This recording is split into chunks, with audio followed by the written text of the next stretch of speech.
Hello, everyone. How are we? Hopefully, all of you are having a fantastic Tuesday, wherever we are around the world. And welcome back to the COP Council. As you can see, Liverpool have been very, very busy today in terms of transfer news. Of course, we're going to be back a bit later on tonight to talk about everything in terms of the transfer news. But the main important thing, I think, on the Liverpool aspect of things is the fact that Liverpool have made an approach to Newcastle United for, of course, their main striker, Alexander Isak. We will dive into all the news and gossip and everything that has come out and broke around the situation. Again, let me know how all of you are down in the comment section down below. Of course, I think everyone is going to be massively excited, and look, rightfully so. Look, this is the biggest transfer, or if it does go through, it will be the biggest transfer ever in British history. Of course, again, Liverpool have already broke that once with Florian Wirtz this summer already, but it now looks like Liverpool could potentially be doing it again for a second time in this transfer window by completing the signing of Alexander Isak. Again, let me know your guys' thoughts down in the comment section down below. And again, if you are new around here, please hit that like button, hit that subscribe button, and all of that good stuff as well. Anyway, but big up Cal as well. Hope you're doing well. Big up Ben as well, saying yes, Con, I'm cooking for he as well. Oh, very nice. Yeah, Stevenson as well saying yeah F as well. Well, if you're Newcastle fans, then yeah, it's looking a bit ropey at the minute, isn't it, for Newcastle United? But like we said, we will get into the Liverpool news of side of things.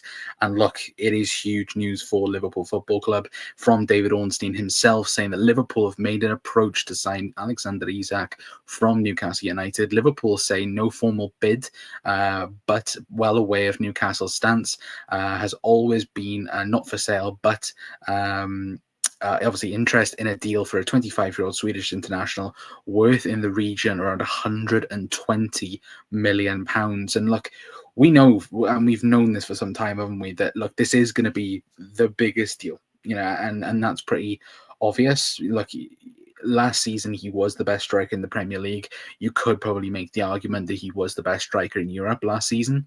I know obviously certain Geordie fans are saying that, look, Newcastle would want around £150 million. And look, they are absolutely right and entitled to what they believe he is worth. But for a 25-year-old going on 26 to go £150 million, I don't necessarily think he's worth that much. Look, of course, to Newcastle, he's worth £200-300 million.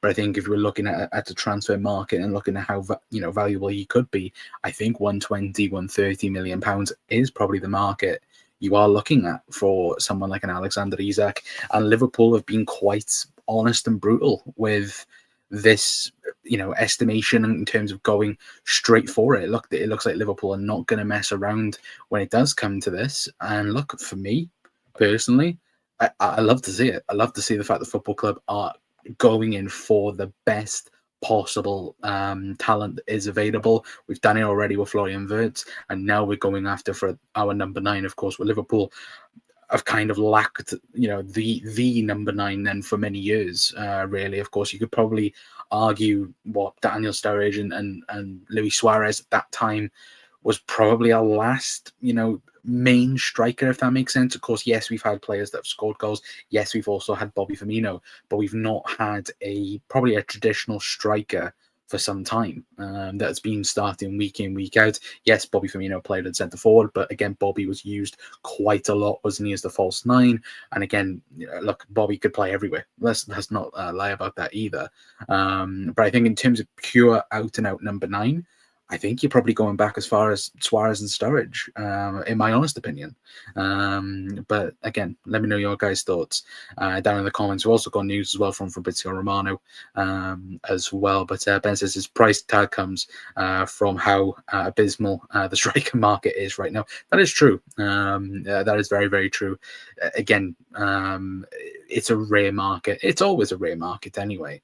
But I think everyone especially recently, it has gone really, really narrow in terms of elite quality you've got on the transfer market for sure. As well.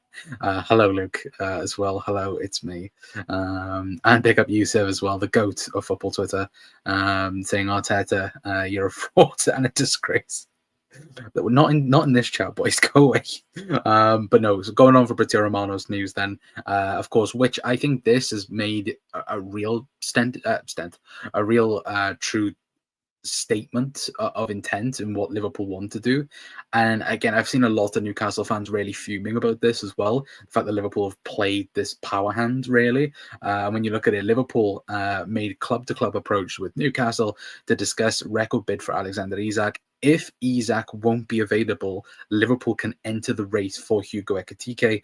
Decision up to Newcastle, as they had never wanted to sell Isak, plus offer a new deal. Now, we said it, didn't we? We said it yesterday in yesterday's show that there's no way on this planet that Newcastle played Alexander Isak and Hugo Ekitike together. There's no chance.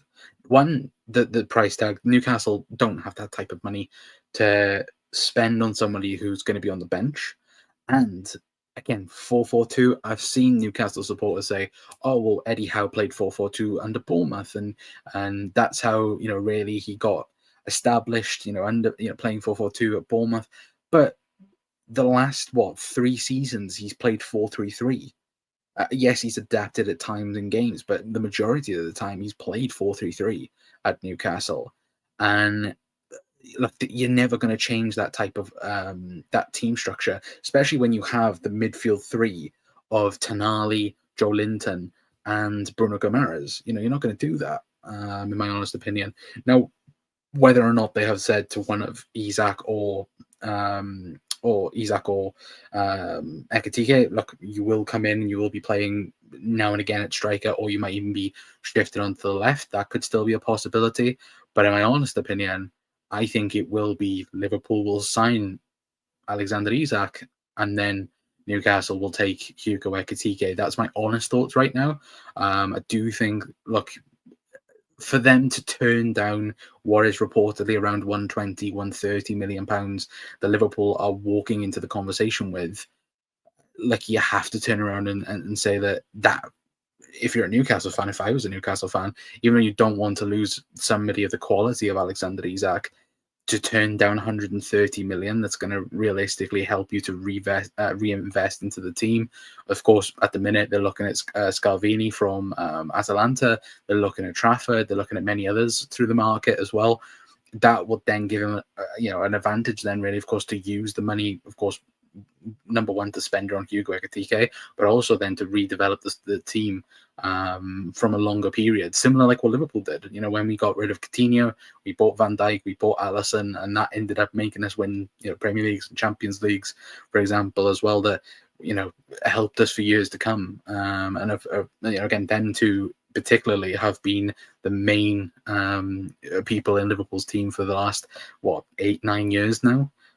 So like, I also think, look, for me, it would make a lot of sense for Newcastle to sell, but also the consistent wording out of Newcastle is he's not for sale. Now, I wanted to quickly get up this report from Craig Hope as well, that I think is very, very interesting in what he's just had to say in terms of obviously the reporting around Alexander Isak. As he says, as explained last week, Alexander Isak's situation at Newcastle is complicated.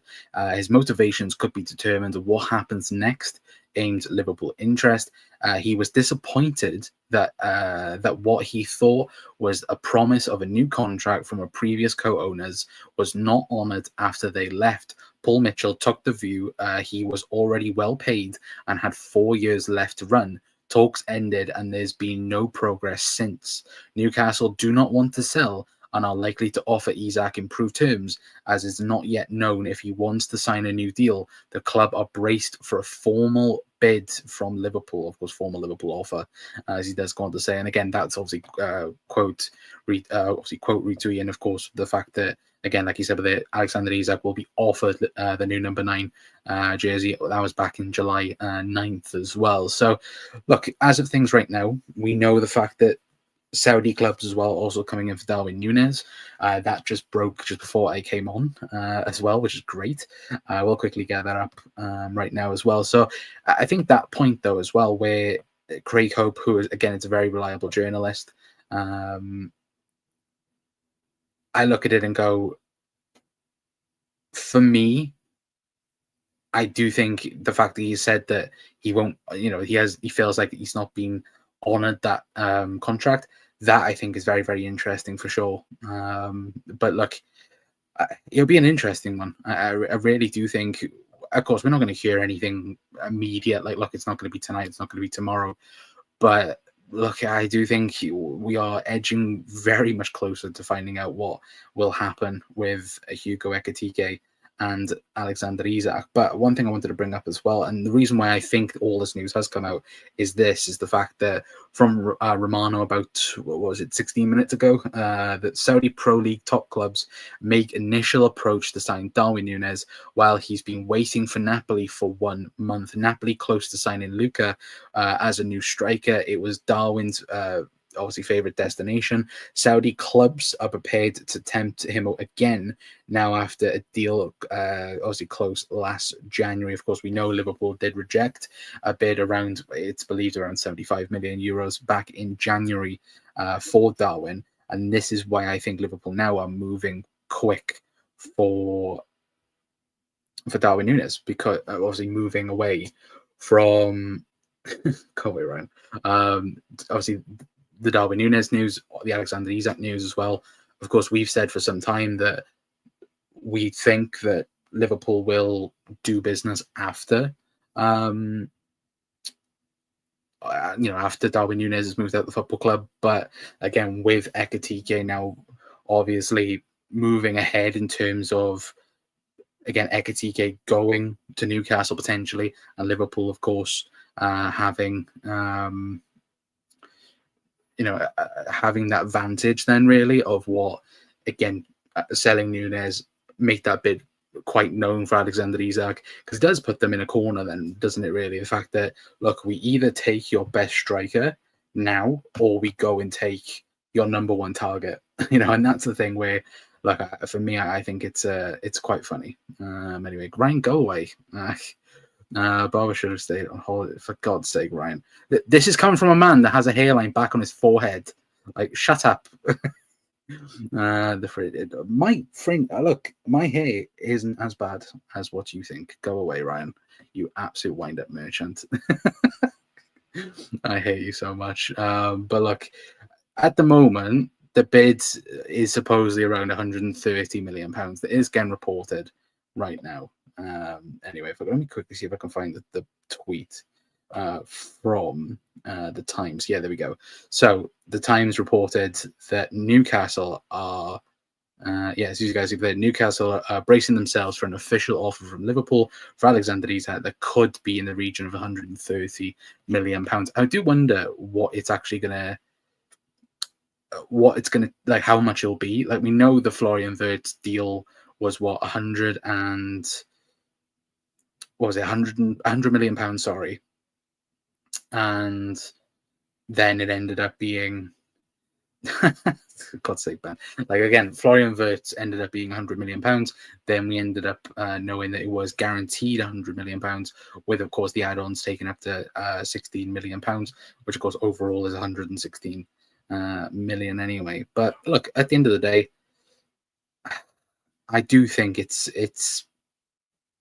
I think it'll be guaranteed 100 million, and then the rest will be in add-ons. Or it could even be a guaranteed 110 million, because, and this is the word in for me that I look at it and go, well, Newcastle will turn around and go, well, we want 150 million pounds. By the looks of it, Liverpool said, sure. That's a thing that, like, Liverpool will 100% do. Liverpool will hopefully go on and try and do that type of deal. I think, in my honest opinion, I think Liverpool have known for some time because, of course, Liverpool have done their due diligence. We've heard this about for forever. Of the targets that they wanted. Now, one thing I do find interesting, if you go back and everyone could go back and find the tweets from back in January, where Darwin Núñez was going to leave to Saudi. Again, Liverpool were looking at targets, but their target wasn't available. And that wording, I think Ben Jacobs mentioned it in terms of the target for Liverpool is not available. Now, who that target is, again, i.e. Alexander Isak, I think everybody thinks that is the case. I personally look at it and go, it's been well known that Liverpool have wanted him for some time. And obviously now with Richard Hughes at the football club, Michael Edwards also back as well. I personally look at it and go, this has been a long-standing interest that's now finally being activated. Because again, supposedly Michael Edwards wanted Alexander Isak at the football club years ago. Whether or not that's true, again, there was reports back in 2022 that Liverpool were looking at Christopher Nkunku at the time. Look, in my honest opinion, I think Liverpool have had some interest for some time. But of course, with Newcastle buying him, again, it's been it's been impossible to get him out of Newcastle probably until now. And the only reason why I also think of that is because I do think he's told Newcastle, look, I want to move on and win Premier Leagues, Champions Leagues. Yes, he's won the Carabao Cup, which again was a great achievement for Newcastle. But on an overall perspective, he wants to be winning Champions Leagues. He wants to be winning Premier Leagues. And I think he's made that clear because for some reason, all the conversations at the minute, especially from Newcastle reporters, are that, oh, Newcastle don't want to sell, but their stance could change because of Isak's, Isak's information to the football club. I'm like, well, if he's not for sale, he's not for sale. Like the thing is, like the news, we will be back a bit later on about how you look at Luis Diaz at the moment. Of course, Liverpool say Luis Diaz is not for sale, but they've put a price on it. They've put a price of £100 million or 100 million euros. I think Liverpool will sell a bit less for that. I think it will be 80 million euros. But for Bayern Munich to come out and basically bid a bit more than what Anthony Elanga went to Newcastle for, that's ridiculous. Like, number one, Luis Diaz is a better footballer than Anthony Elanga. Yes, Elanga's got 20, I think, or is it 20 assists, I think, in the Premier League over the last 2 seasons. But still, look at Luis Diaz last year. Arne Slot got the best out of him and he got, 15 league goals, I think it was in the end. And that, for me, personally, I would turn around and say, look, Liverpool absolutely will take advantage of that. And of course, the market at the moment is terrible, isn't it? But on an overall perspective, you look at the sales at the minute. If Anthony Elanga, Madueke, for example, are going for 50, 60 million pounds, then Luis Diaz is going for 70, 80 million, because he is better than them, in my honest opinion. I think many people would also agree with that. But the fact that Newcastle have put the price at 100 million or 120, 130, and then Liverpool have actually come up with it, I think goes to show real intentment on the Liverpool side of things anyway. But Isak is coming. Says Tarrell as well. Hope you're doing well. Nailed on as well. I hope so. Love to see it. Mad that Ryan is a moderator of all things as well. Well, to be fair, Ryan's being off moderator now in a minute once I'm off the stream, so he can bugger off. Isak and Mateta double swoop as well. Isak, yes. Mateta, right. I have a feeling Liverpool will sign a similar profile to Luis Diaz. And who that is, we'll talk about a bit later on. Anyway, but yeah, I don't think it's going to be Mateta. Even though I do think Mateta, will he outscore Darwin Núñez? Yes, in the Premier League, like he will do. Be unstoppable with Isak. Yeah, well, think about it now, right? I would say from our midfield to our midfield to our forward line is going to be Bugger off, Ryan. No, I'm not having Calvert-Lewin for free. Give that to Newcastle if you want, to be fair. But no, think of our like midfield to our striker. If Isak was to come in, you've got Gravenberch, McAllister. You've then got Florian Wirtz as your attacking midfielder. On the right-hand side, you've got Mohamed Salah.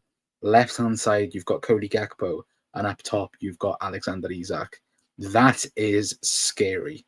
Like that is terrifying. For me, I do look at it and go, we will 100% retain the Premier League with that. I do think that. Will it be as difficult as it was last season? Yes, I think it will be a bit more difficult because, of course, City of signed players, Arsenal again, Gyökeres, for example. It will. I think Liverpool will have to get 90 points next season, or 90 plus points to win the Premier League. I do think that. But can they do that with Mo Salah, Florian Wirtz, and Alexander Isak? Yes, they can. Absolutely, they can.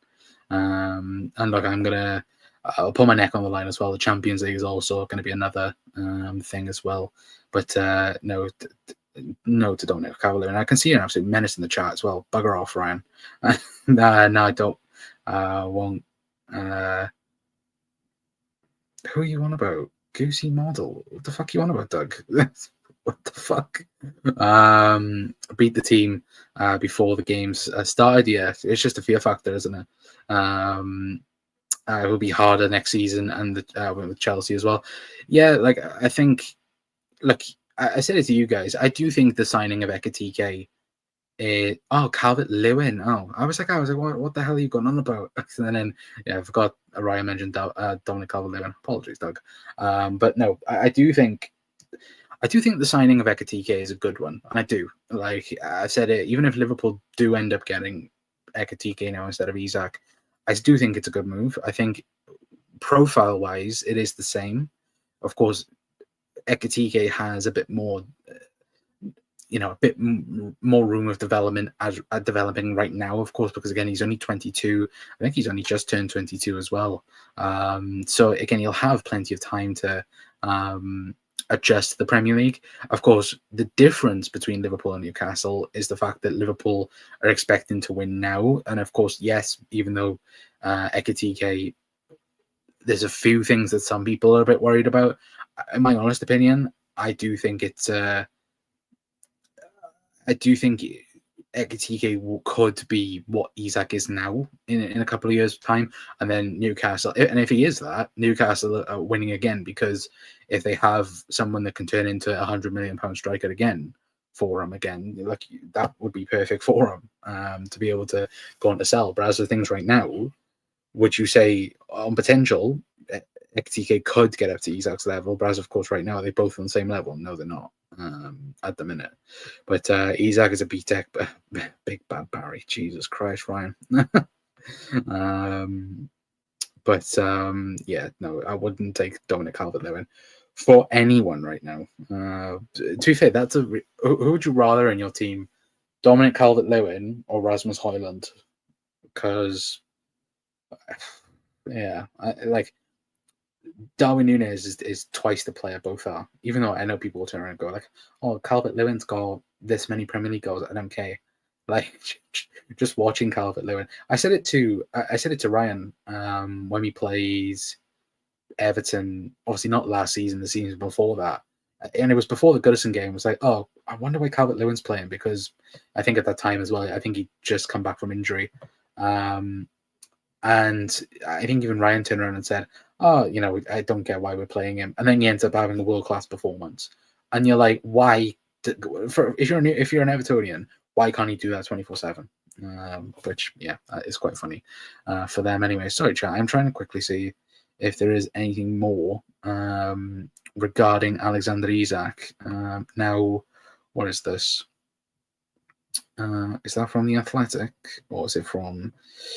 no, it's from David Lynch. So David Lynch has come out and said, as ever with transfers, it would be unwise to make predictions, but it feels like it will not take long for Newcastle's stance on the matter and Liverpool's response to that to become clear. And so the fixtures of Ekitike and Isak will surely be resolved sooner rather than later. And that's coming from David Lynch. I think that might be from his YouTube channel. It might be from the report he's just put out about 20 minutes ago. Is that from 20 minutes ago? Yeah, it is. So again, it's again, like I said, I don't think it'll be in the next, obviously in the next couple of hours or in the next day or two, but I'm not in the next 24 hours. I don't think we're going to have much news on it, but I think one thing is to keep an eye on, obviously, Darwin Núñez. Again, Romano coming out and saying that Saudi clubs are working on it. Again, I do look at it and go, for me personally, everything is moving very quickly now. And then we said this, though, didn't we? The fact that once one transfer happened, like we mentioned it a couple of weeks back, didn't we? When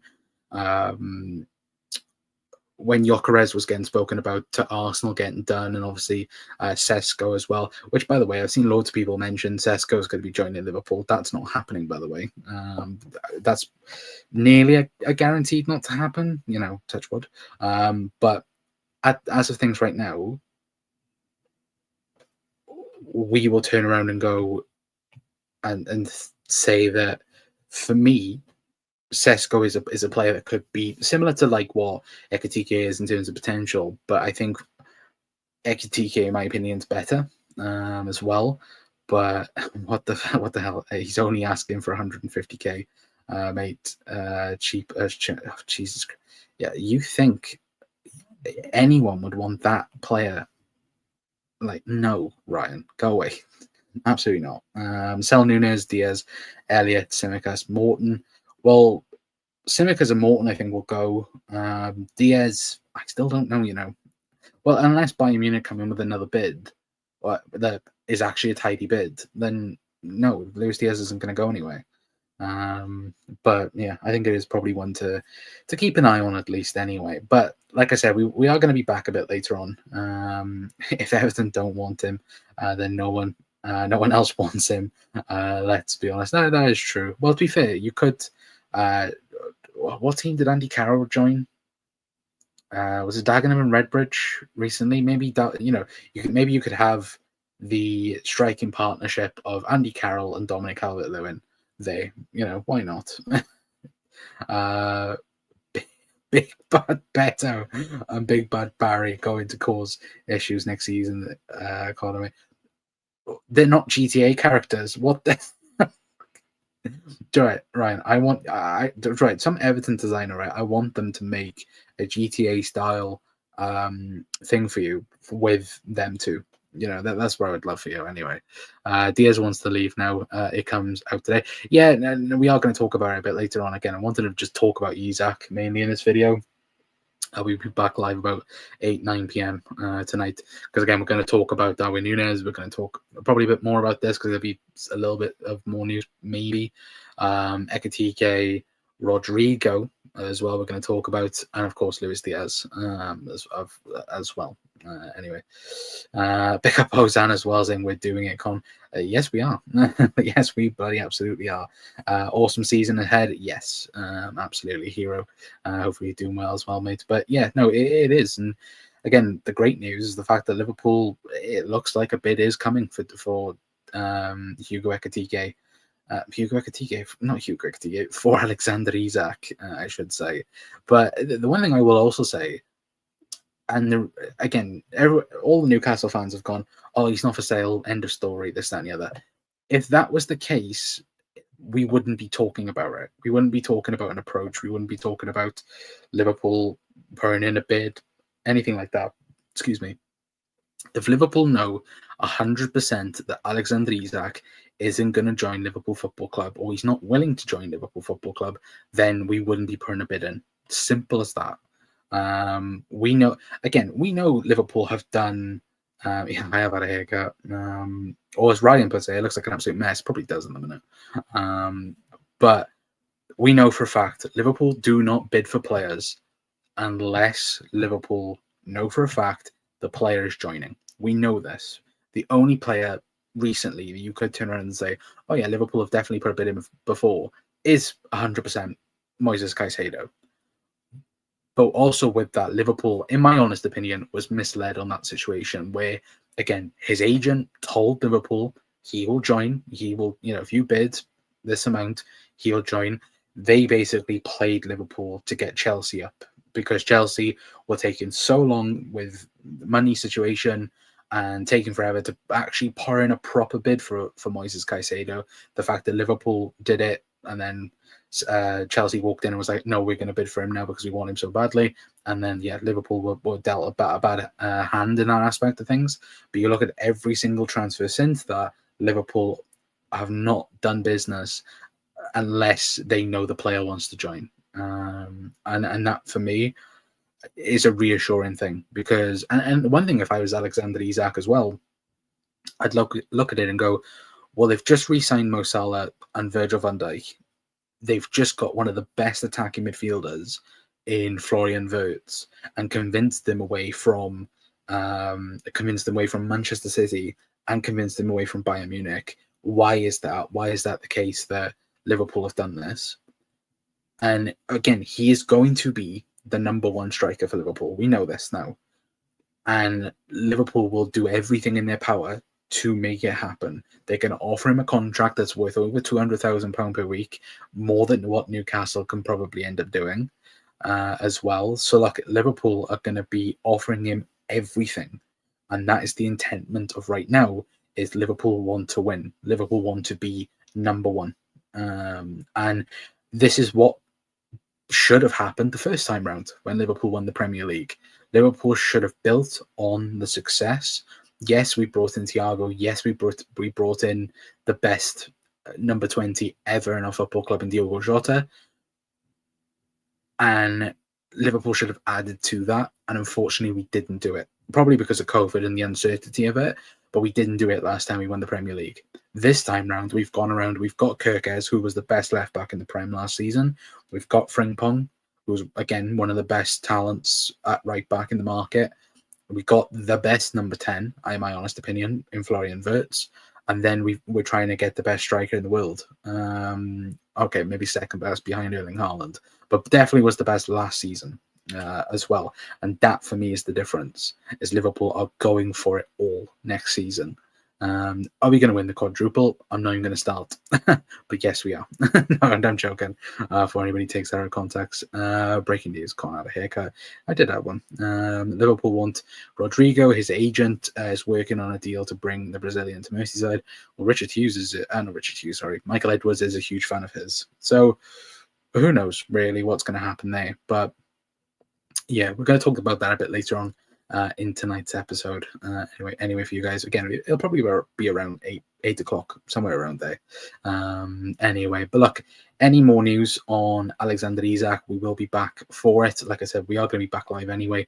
But if there is, breaking news in the next hour or two, we'll be live for it anyway. And again, let me know your guys' thoughts on Liverpool making approach for Alexander Isak. Again, the bid does look like it's going to be likely in the next couple of days as well. So hopefully we will have some good news in the next couple of days and weeks anyway regarding Alexander Isak. Anyway, but if you aren't new around here, of course, please do hit that like button, hit the subscribe button. Like I said, come back at 8 p.m. We'll be back live, talk about all the transfer news for Liverpool. And yeah, until next time, guys, that's going to be it from me. I've been Connor from the Cock Council. We'll see you guys in a bit. Ta-ra.